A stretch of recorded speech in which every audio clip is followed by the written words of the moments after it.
पंतप्रधान नरेंद्र मोदी यांच्या हस्ते देशामधील 85,000 कोटींच्या रेल्वे प्रकल्पाचे ऑनलाईन पद्धतीने पायाभरणी आणि लोकार्पण सोहळा आज पार पडलाय। यामध्ये सातारा जिल्ह्यातील फलटण ते बारामती हा 1,300 कोटींच्या रेल्वे प्रकल्पाचं ऑनलाईन भूमिपूजन पंतप्रधान नरेंद्र मोदी यांच्या हस्ते पार पडले। या कार्यक्रमाला खासदार रणजित नाईक निंबाळकर हे देखील उपस्थित होते। त्यांनी आपली प्रतिक्रिया माध्यमांशी बोलताना व्यक्त केली।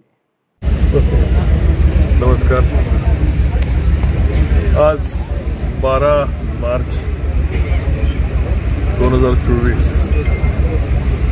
देशाचे लाडके पंतप्रधान आदरणीय नरेंद्रभाई मोदी यांच्या शुभ हस्ते फलटण बारामती या रेल्वे प्रकल्पाचे भूमिपूजन संपन्न झालेले आहे। मला अत्याधिक आनंद होत आहे की हा 28 वर्ष हा रखडलेला रेल्वे मार्ग माझे वडील तत्कालीन खासदार हिंदुरावजी नाईक निंबाळकर हा रेल्वे प्रकल्प होणे हे त्यांचं स्वप्न होतं। फलटण बारामती रेल्वे प्रकल्प होणे, पण फलटणपर्यंत अतिशय घाणेरड्या राजकारणामुळे हा रेल्वे प्रकल्प झाला नाही। मी आणि आजचा हा खरंच माझ्या दृष्टीने माझ्या आयुष्यातला हा सर्वात भावनिक क्षण होता की त्यांच्या संसदीय कारकिर्दीमध्ये हा रेल्वे मार्ग त्यांनी मंजूर केला, पण मंजुरीनंतर याला निधीची तरतूद किंवा आवश्यक शासनाच्या राज्य सरकारच्या मंजुरी त्याच्याबरोबर जागेचं अधिग्रहण हे काही होऊ शकलं नव्हतं। माझ्या या 5 वर्षाच्या कारकिर्दीमध्ये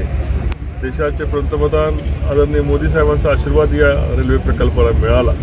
त्याचप्रमाणे देशाचे रेल्वे मंत्री आदरणीय अश्विनी वैष्णव साहेबांचे मी खूप खूप आभार मानतो आणि की त्यांनी या प्रकल्पासाठी आशीर्वाद दिला। आदरणीय दानवे साहेब, राज्याचे मुख्यमंत्री आदरणीय एकनाथ शिंदे साहेबांचं मी या ठिकाणी आभार मानतो।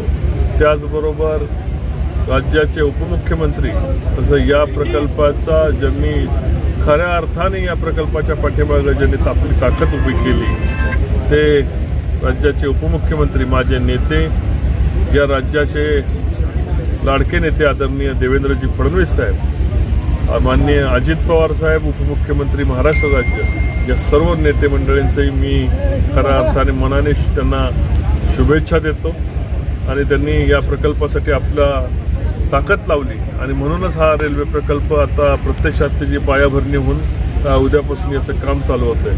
1,300 कोटी रुपयाच्या या रेल्वे मार्गामुळं या रेल्वे प्रवाशांचं त्याचबरोबर या भागाचा विकासाचा महामार्ग खुला होणार आहे आणि दक्षिणेकडून दिल्लीकडे जाणाऱ्या जवळपास 70 किलोमीटर अंतर रेल्वेचं वाचणार आहे। याच्यामुळं या भागाच्या या माढा मतदारसंघाचा या फलटण तालुक्याच्या प्रगतीची वाटचाल चालू होताना मी अतिशय भावनिक, अतिशय मी आनंदी आहे आणि मला आज देशाचे पंतप्रधान यांचे आभार मानण्याकरता माझ्याकडे शब्द नाहीत। जय हिंद, जय महाराष्ट्र।